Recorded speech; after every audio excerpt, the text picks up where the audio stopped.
enfin, je retrouve un peu le côté comme le début de la chaîne.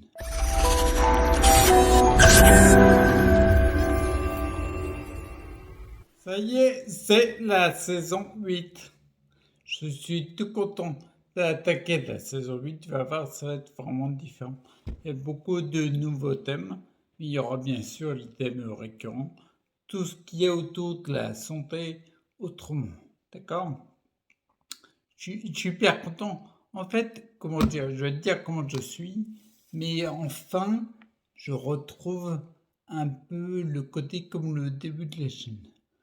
Parce qu'en fait, j'ai vite fait. En gros, quand j'ai commencé la chaîne YouTube, ça remonte à octobre 2016, je crois.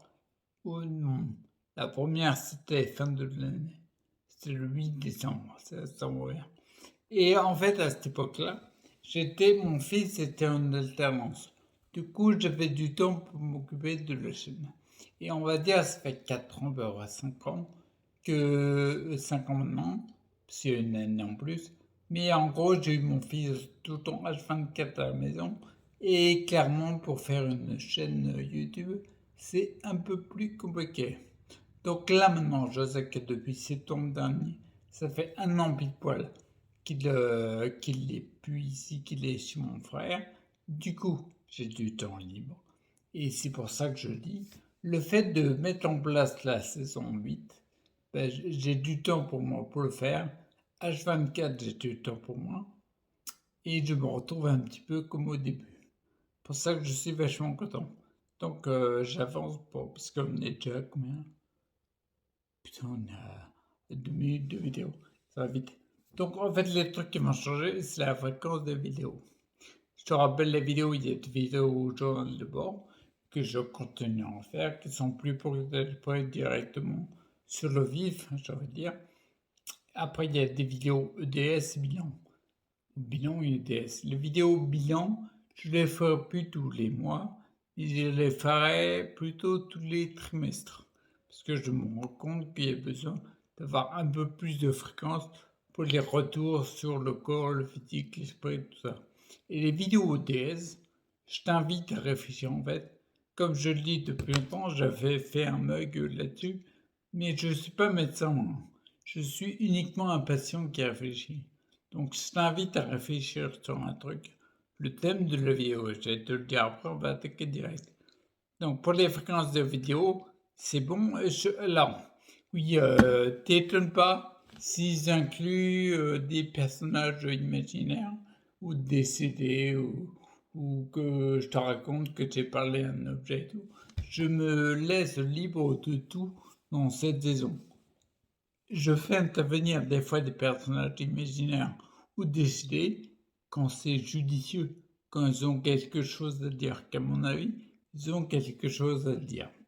Donc, et surtout un truc qui est important aussi, quand tu regardes une vidéo YouTube, moi ou n'importe quoi, comment dire, moi je sais que je vais enregistrer les vidéos et des fois mon élocution, je la trouve pas terrible. Donc, n'hésite pas dans la vidéo YouTube que tu regardes d'aller dans les paramètres où tu auras ce qu'on appelle un multiplicateur de vitesse et tu pourras augmenter la vitesse de lecture. Clairement, si tu vois et tu détectes à un moment, tu dis oula, il y a une difficulté de locution, il paraît à moitié bourré, et pourtant je bois pas, ben tu mets par exemple x1,25 et tu vas voir, ça va être hyper rapide. Ok, donc n'hésite pas à utiliser ce.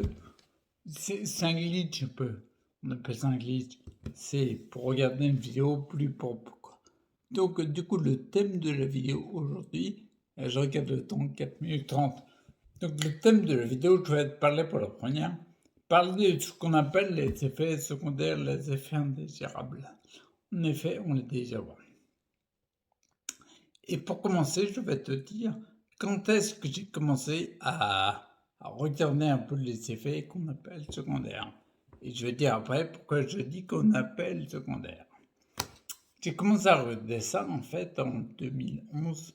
J'ai commencé à regarder parce que mon père, qui était atteint d'un cancer, qui prenait beaucoup de traitements, son état d'esprit, si tu veux, c'était je fais confiance aux médecins, c'est eux qui savent, donc je prends tout ce qu'ils me disent, sans regarder les fameux effets secondaires.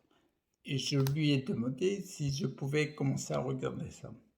J'ai commencé à regarder, et je me souviendrai toujours, le premier médoc que j'ai regardé, en fait, c'était un truc qui apparemment l'aidait à dormir. En tout cas, il le prenait pour ça. Donc, c'était pour l'aider à dormir, note bien, c'est important. J'ai regardé, j'ai retourné la boîte, où j'ai regardé la notice, et j'ai regardé les effets secondaires.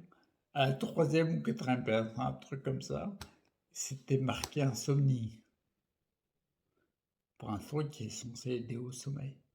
On est un petit peu contre-productif. Et c'est là où j'ai commencé. J'ai regardé ensuite d'autres effets. Et j'ai commencé à me dire, bah tiens, en tout cas, à être interloqué. Même si, comment dire, je pense que l'objectif principal du médicament, par exemple, est louable. Il est fait pour une raison précise. Et je pense que c'est pour une bonne raison. Donc même si c'est louable, là par exemple, l'insomnie, c'était hyper contre-productif. Et on va s'arrêter sur le thème. Maintenant que j'ai présenté comment je suis venu à ça, tu peux prendre un dico qui te veut, petit Larousse, petit Robert, ou Robert comme tu veux. Tu regardes le terme second.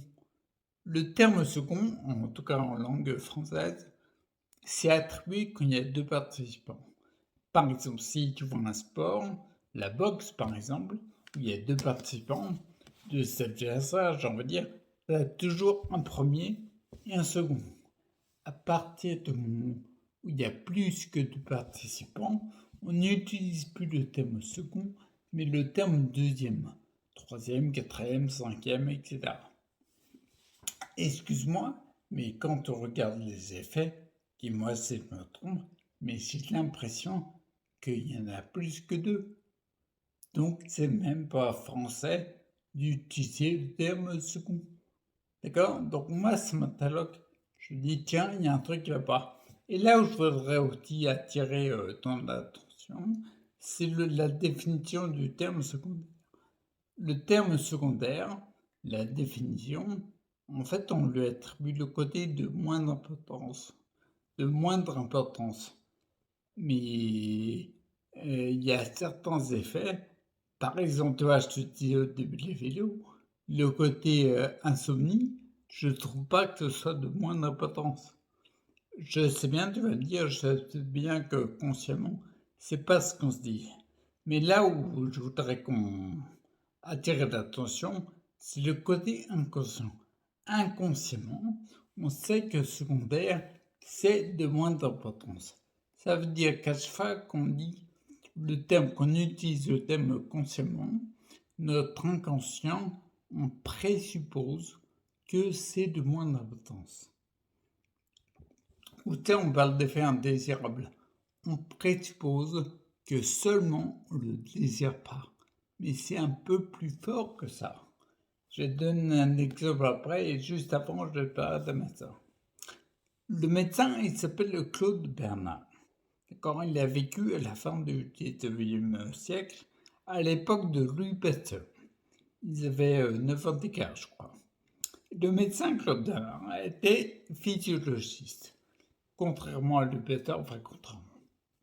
Je ne trouve pas que ce soit contraire, mais Louis Pasteur était microbiologiste, il étudiait le microbe. Et Claude Bernard était physiologiste, il étudiait la physiologie. La physiologie, c'est la cohérence qui mène à la santé des organes de ton corps. Et pour lui, la cause principale des maladies était liée à un dysfonctionnement physiologique, c'est-à-dire une baisse de fonctionnement des organes. Et je vais prendre un exemple justement pour assurer c'est tellement pertinent, je pense, d'un médecin. Par exemple, quand je prends, j'adore cet exemple, que tu prends l'exemple du paracétamol. Même si les molécules de paracétamol étaient créées dans un objectif louable. En effet, j'ai pu le couple l'information de la douleur, il réduit la fièvre. Moi, par exemple, perso, La dernière fois que j'ai été malade avec de la fièvre, c'était en février 2022. Et j'étais bien content de trouver mon paracétamol parce que j'en avais besoin. Mais dans les faits, force est de constater que c'est même pas un constat, c'est une analyse, comment dire, scientifique, c'est 9% de la molécule se transforme en molécule toxique pour le foie. En effet, indésirable secondaire. On va voir les déserts hépatiques. Je pense pas que ce soit secondaire. Bien sûr, si tu as une fièvre énorme, si tu es monté à 50 ou 60 t'es bon. Mais bon, avant, mais qu'elle est balèze, t'es bien content de l'avoir pour cet homme. Là, le fait qu'il y ait 9% de la molécule qui nique le foie, tu t'en fous. C'est pas le moment de s'attarder là-dessus. Par contre, si tu prends paracétamol, dès que tu as 38,5 pour retourner au boulot très vite, bah peut-être que tu es contre-productive. Ce serait dommage de favoriser ton déséquilibre de santé, comme le médecin Claude Bernard le dit, pour un élément où tu penses être faible. Tu vois, c'est là-dessus que je voulais attirer ton attention. Et pour la première vidéo, je pense que c'est une bonne chose. Je vais t'inviter à un truc. Le but du jeu de mes vidéos, c'est qu'on réfléchisse ensemble. Donc je vais te demander une chose, de te poser une simple question. Pas la peine de trouver une réponse. Moi, perso, tu vois, j'ai pas la réponse. Mais pas la peine. En te posant la question, ça va permettre à ton inconscient de tourner en tâche devant. Tu vas continuer à réfléchir parce qu'on n'arrête pas une question. D'accord? Donc la question que je t'invite à te poser, c'est ici. Et si mon trouble de santé était dû quasi uniquement à une baisse de fonctionnement de mes organes? Et si mon trouble de santé était dû quasiment uniquement à une baisse de fonctionnement de mes organes? Ça coûte rien de te poser la question. Tu vois, moi perso, ça fait beaucoup de temps que je réfléchis à tout ça. Ça fait 10 ans maintenant que je réfléchis à tout ça. Et on est tous gagnants à réfléchir. Tu es capable de faire, t'es un humain, je crois en tout cas, tu es capable de faire. Ok? Donc je t'invite vraiment à te poser des questions, à réfléchir. Et si ta vie, c'est ta santé, c'est pas celle du voisin. Donc faut pas déconner. Ok? Donc je t'invite à te remettre à cause et à écouter et à rester avec toi pour ta santé. Et je te dis à très vite.